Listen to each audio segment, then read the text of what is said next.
ഇഷ്ടം മാത്രം ഭാഗം 4. മുറിയിലേക്ക് കയറിയ അവൾ വാതിൽ ചാരി. അവൾ ഒരുപാട് നേരം കരഞ്ഞു. അവളുടെ കണ്ണുനീരിൽ തലയണ പോലും നനഞ്ഞുപോയി. അവൾക്ക് സങ്കടം അടക്കാനാകുമായിരുന്നില്ല. വീട്ടിൽ ചെന്ന് അച്ഛനോട് കാര്യം പറയുമ്പോൾ അച്ഛൻ തന്നെ അവിടെ തന്നെ നിർത്തുമെന്നാണ് അവൾ കരുതിയിരുന്നത്. നിനക്കവിടെ ശരിയാകില്ലെങ്കിൽ നീ പോകണ്ട മോളെ എന്ന് പറയും എന്നൊക്കെ കരുതി വലിയ ആശയോടെ പോയതായിരുന്നു.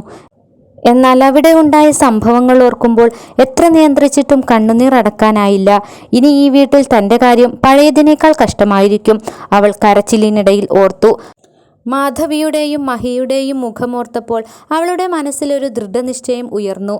അങ്ങനെ എത്ര നേരം ആ കിടപ്പ് കിടന്നെന്ന് അവൾക്കറിയില്ല. വാതിൽ തുറക്കുന്ന ശബ്ദം കേട്ടപ്പോഴാണ് അവൾ കണ്ണുകൾ തുറന്നത്. മഹി മുഖത്ത് പുച്ഛമായ പുഞ്ചിരിയോടെ അകത്തേക്ക് കയറി വരുന്നു. അത് കണ്ടതും അവൾ എഴുന്നേറ്റു. കരഞ്ഞ് കരഞ്ഞ് അവളുടെ മുഖം ചുവന്നിരുന്നു.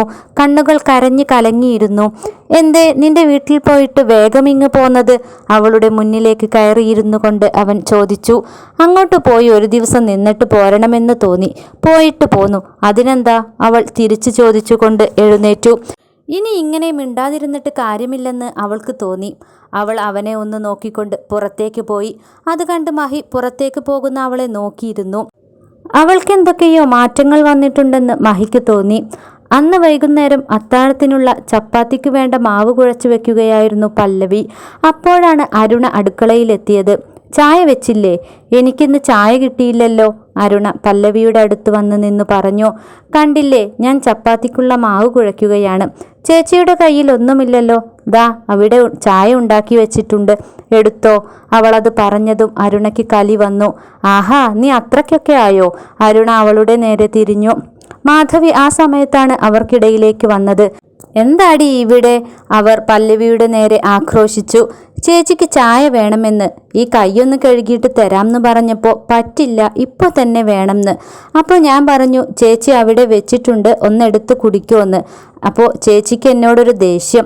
പല്ലവി നന്നായി അഭിനയിച്ചു. അത് കേട്ടതും അരുണക്ക് കലി വന്നു. പച്ച കള്ളമാണമ്മേ അവൾ പറയുന്നത്, അങ്ങനെയല്ലേ ഉണ്ടായത്? അവൾ ഒന്നുകൂടി വിശദീകരിക്കാൻ തുടങ്ങിയപ്പോഴേക്കും മനസ്സിൽ ചിരിച്ചുകൊണ്ട് പല്ലവി അവരെ ശ്രദ്ധിക്കാതെ തൻ്റെ ജോലികൾ തുടർന്നു. അവളുടെ ചെയ്തികൾ കണ്ടപ്പോൾ അരുണയുടെയും മാധവിയുടെയും മനസ്സിൽ ആശങ്കയുയർന്നു. എല്ലാവരും അത്താഴം കഴിച്ച് ഉറങ്ങാനായി പോയി. പല്ലവി എല്ലാ പണികളും തീർത്തപ്പോഴേക്കും ആകെ ക്ഷീണിച്ചു. എല്ലാവരും കഴിച്ചു കഴിഞ്ഞ പാത്രങ്ങൾ കഴുകി വച്ചു. അടുക്കള അടിച്ചു തുടച്ച് വൃത്തിയാക്കി. കുളിയെല്ലാം കഴിഞ്ഞു വന്ന് കിടന്നപ്പോഴേക്കും സമയം ഒരുപാടായി. തലേ ദിവസം അടുക്കളയിലുള്ള മുഴുവൻ പണികളും തീർത്ത് വന്ന് കിടന്നപ്പോൾ ഒരുപാട് സമയമായതുകൊണ്ട് തന്നെ അവൾ അറിയാതെ ഉറങ്ങിപ്പോയി. രാവിലെ ആയിട്ടും അവൾ എണീറ്റില്ല. എന്തൊക്കെയോ തട്ടിമറിയുന്ന ശബ്ദം കേട്ടപ്പോഴാണ് അവൾ കണ്ണുകൾ തുറന്നത്. ക്ഷീണം കാരണം മിഴികൾക്ക് കനം കൂടുതലാണെന്ന് തോന്നി. കുറച്ച് സമയം കൂടി കിടക്കാൻ തോന്നി അവൾക്ക്. എണീക്കാനേ തോന്നുന്നില്ല. കുറേ നേരം കഴിഞ്ഞ് പുലരി വന്നാൽ മതിയായിരുന്നു.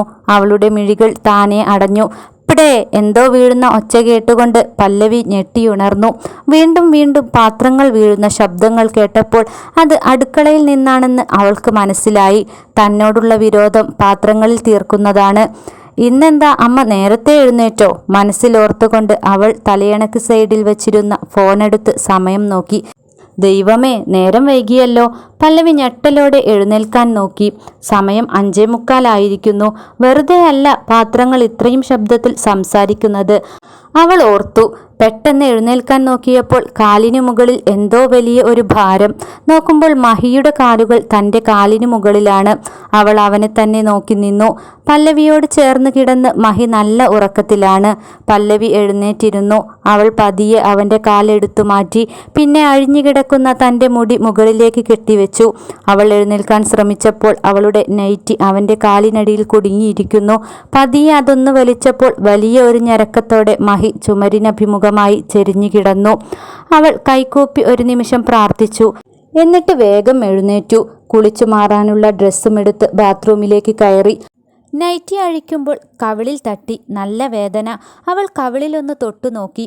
തലേന്ന് കിട്ടിയ അടിയുടെ ബാക്കി പത്രമായി കവിളിൽ ഇപ്പോഴും പതിഞ്ഞു കിടക്കുന്ന വിരൽപ്പാടിൽ അവളുടെ കൈ പതിഞ്ഞു. അതുമാത്രമല്ല, കഴുത്തിലും മാറിലും എല്ലാം വേദനയുണ്ട്. അവിടെയെല്ലാം ഇന്നലെ രാത്രിയിൽ തനിക്ക് സമ്മാനിച്ച ദന്തങ്ങളുടെ പാടുകൾ തെളിഞ്ഞു കാണാം. അവൾ ഒന്ന് നെടുവീർപ്പിട്ടുകൊണ്ട് ഷവർ ഓൺ ചെയ്തു. തലയിലൂടെ ഒഴുകിയെത്തിയ വെള്ളം ദേഹത്ത് പതിച്ചപ്പോൾ ആകെ ഒരു നീറ്റൽ. അവൾ തൻ്റെ കഴുത്തിൽ തലോടി. വേദന കൊണ്ടവൾ പുളഞ്ഞുപോയി. എങ്ങനെയൊക്കെയോ കുളി കഴിഞ്ഞവൾ പുറത്തേക്കിറങ്ങി. എങ്ങനെയെല്ലാമോ വേഗം കുളിച്ചിറങ്ങുമ്പോഴും മഹി ഉറക്കത്തിൽ തന്നെയായിരുന്നു. മുറിയിലെത്തി അവൾ കണ്ണാടിക്ക് മുന്നിൽ വന്നു നിന്നു. മുടി തോർത്തുവെച്ച് നന്നായി ഉണക്കിയെടുത്തു. പിന്നെ ഉണങ്ങിയ ഒരു തോർത്ത് വെച്ച് മുടി കെട്ടിവെച്ചു. അതിനുശേഷം സിന്ദൂരച്ചെപ്പിൽ നിന്നും ഒരു നുള്ളു സിന്ദൂരമെടുത്ത് നെറുകയിൽ ചാർത്തി. അവൾ ഒന്നുകൂടി അവളുടെ പ്രതിബിംബത്തെ നോക്കിയ ശേഷം മുറിയിൽ നിന്നും പുറത്തിറങ്ങി. അടുക്കളയിലേക്ക് നടക്കുമ്പോൾ തന്നെ കേൾക്കാം മാധവി ഉറക്കെ പിറുപിറുക്കുന്നു. അവൾ അടുക്കളയുടെ വാതിൽക്കലെത്തിയപ്പോൾ പാത്രങ്ങൾ കഴുകുന്നതിൻ്റെ ശബ്ദം ഉച്ചത്തിലായി. "ഓ, തമ്പുരാട്ടി എണീറ്റോ? ഇപ്പോഴാണോ നേരം വെളുത്തത്?" അവളെ നോക്കിക്കൊണ്ട് മാധവി ഉറക്കെ പറഞ്ഞു. എന്നാൽ അതൊന്നും ശ്രദ്ധിക്കാതെ അവൾ വേഗം അടുപ്പിനടുത്തേക്ക് നടന്നു. ചോറിനുള്ള കലമെടുത്ത് അടുപ്പിൽ വെച്ചു. ഓലയെടുത്ത് തീ കത്തിക്കാൻ തുടങ്ങി. വിറകിൻ കഷ്ണങ്ങൾ എടുത്തു വെച്ചു. ഒന്നും പ്രതികരിക്കുകയോ തന്നെ ഒന്ന് നോക്കുകയോ ചെയ്യാതെയുള്ള അവളുടെ പ്രവൃത്തികൾ കണ്ട് തെല്ലമ്പരപ്പോടെ മാധവി അവളെ ചുഴിഞ്ഞു നോക്കി. "നീ വേഗം അരിയിട്ട് എനിക്ക് മുറിയിലേക്കൊരു ചായ കൊണ്ടുവാ. ആകെ ഒരു പരവേശം. ഞാനൊന്ന് കിടക്കട്ടെ." അതും പറഞ്ഞുകൊണ്ട് മാധവി പുറത്തേക്ക് പോയപ്പോൾ അത് വെറുതെ കള്ളം പറഞ്ഞിട്ടുള്ള പോക്കാണെന്ന് അവൾക്കറിയാമായിരുന്നു. പല്ലവി അരിയെടുത്ത് കഴുകി അടുപ്പത്തിട്ടു. പിന്നെ ഗ്യാസ് ഓൺ ചെയ്ത് ചായക്കുള്ള വെള്ളം വെച്ചു. അത് തിളച്ചപ്പോൾ ചായപ്പൊടിയും പഞ്ചസാരയും ചേർത്ത് ഒരു ഗ്ലാസ് ചായയുമായി മാധവിയുടെ മുറിയിലേക്ക് പോയി. ചായ കൊടുത്ത് വേഗം തിരികെ വന്ന് വീണ്ടും പണികളിലേർപ്പെട്ടു. തലേ ദിവസം അരച്ചു വെച്ചിരുന്ന മാവെടുത്ത് ദോശ ചുടാനായി വെച്ചു. ദോശയും സാമ്പാറും ഉണ്ടാക്കാം. അവൾ വേഗം ദോശ ചുടാനാരംഭിച്ചു. മഹി ഓഫീസിൽ പോകുമ്പോഴും ഗീതു കോളേജിലേക്ക് പോകുമ്പോഴും ചോറ് കൊണ്ടുപോകാറുണ്ട്. അതിനുള്ള കറികളെല്ലാം പെട്ടെന്ന് തന്നെ റെഡിയാക്കി. എല്ലാം ശരിയാക്കിയെടുത്തപ്പോഴേക്കും അവൾ ക്ഷീണിച്ചു.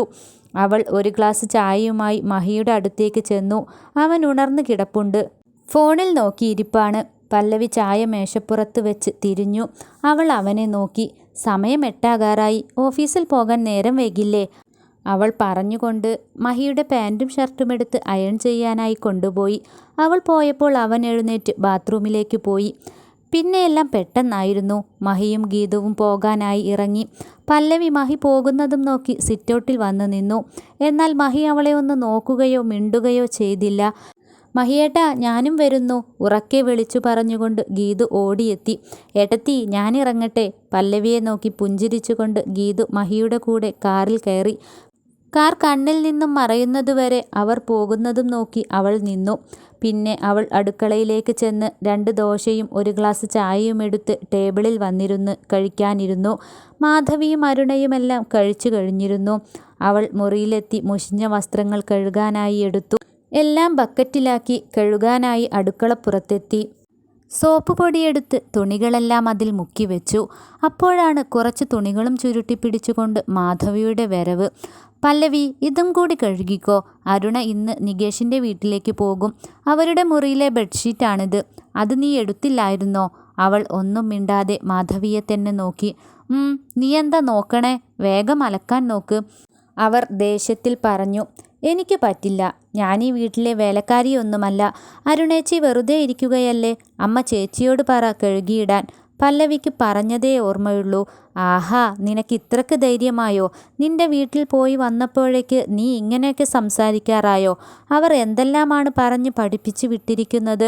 നിനക്കുള്ളത് ഞാൻ വെച്ചിട്ടുണ്ട്." പറഞ്ഞതും മാധവി സോപ്പ് വെള്ളത്തിൽ മുക്കി വെച്ചിരുന്ന ആ ബക്കറ്റിനെ ലക്ഷ്യമാക്കി ആഞ്ഞൊരു ചെവിട്ട്. എല്ലാം മറിഞ്ഞ് നിലത്ത് വീണുപോയി. മാധവിയുടെ ഈ പ്രവൃത്തിയിൽ പല്ലവി അക്ഷരാർത്ഥത്തിൽ നടുങ്ങിപ്പോയി. കൂടുതലൊന്നും കേൾക്കാനും പറയാനും നിൽക്കാതെ മാധവി കലി തുള്ളിക്കൊണ്ട് അകത്തേക്ക് കയറിപ്പോയി.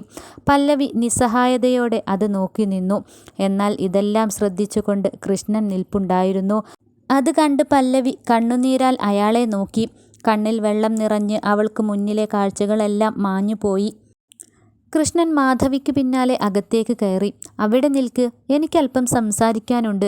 നിന്റെ മോളെയും കൂടി വിളിച്ചോ," അയാൾ മാധവിയെ നോക്കി ഉറക്കെ പറഞ്ഞു. അരുണയും അപ്പോഴേക്കും അവിടെ എത്തി. "എൻ്റെ മോളിങ് വന്നേ."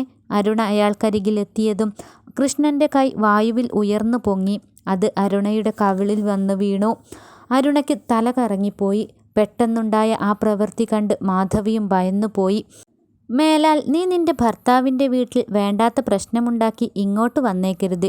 നീ കൂടിയാ നിന്റെ അമ്മയ്ക്ക് കൂടി ഇത്ര ധൈര്യം നൽകുന്നത്. അയാൾ പറഞ്ഞു കഴിഞ്ഞതും അരുണയുടെ മുഖം കടന്നൽ കുത്തിയതുപോലെയായി. അവൾ വാതിൽക്കൽ നിന്നിരുന്ന പല്ലവിയെ ദഹിപ്പിക്കും മട്ടിൽ നോക്കി. പല്ലവി വാതിൽക്കൽ ഒന്നും മിണ്ടാതെ തലതാഴ്ത്തി നിന്നു. കൃഷ്ണൻ പല്ലവിയെ തൻ്റെ അടുത്തേക്ക് വിളിച്ചു. ഇനി ഇങ്ങനെ ഒന്നിനും പ്രതികരിക്കാതെ നിൽക്കരുത്. ഒരിക്കലും തളരാതെ മുന്നോട്ട് ജീവിക്കണം. നിന്നെ ഞാൻ എൻ്റെ മരുമകളായല്ല മകളായേ കണ്ടിട്ടുള്ളൂ. ഇനിയും ഇത്രയും പാവമാകരുത്. ഇനി ഈ കണ്ണ് നിറയാൻ ഇടവരരുത്. കുറച്ചൊക്കെ തൻ്റെടം കാണിക്കണം. അവളുടെ കവിളിലൊന്ന് തട്ടിയ ശേഷം അയാൾ അവളുടെ മുഖത്തേക്ക് നോക്കി. അവൾ കണ്ണുനീരാൽ അയാളെ നോക്കി. അയാൾ ചിരിച്ചപ്പോൾ അവളും ഒരു പുഞ്ചിരി സമ്മാനിച്ചു. അവൾ മുറിയിലേക്ക് കയറിയതും കൃഷ്ണൻ പൂമുഖത്തേക്ക് നടന്നു. മാധവിയും അരുണയും നെറുകയിൽ ദണ്ടുകൊണ്ട് അടികിട്ടിയതുപോലെ സ്തബ്ധരായി നിന്നു. മാധവി അരുണയെ നോക്കി.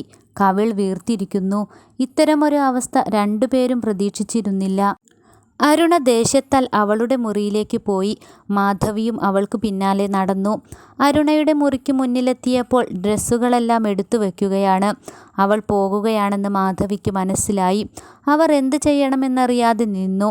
മാധവിക്ക് പല്ലവിയോടുള്ള ദേഷ്യം ഇരട്ടിയായി. അടുത്ത പാർട്ടുമായി വേഗം എത്താട്ടോ.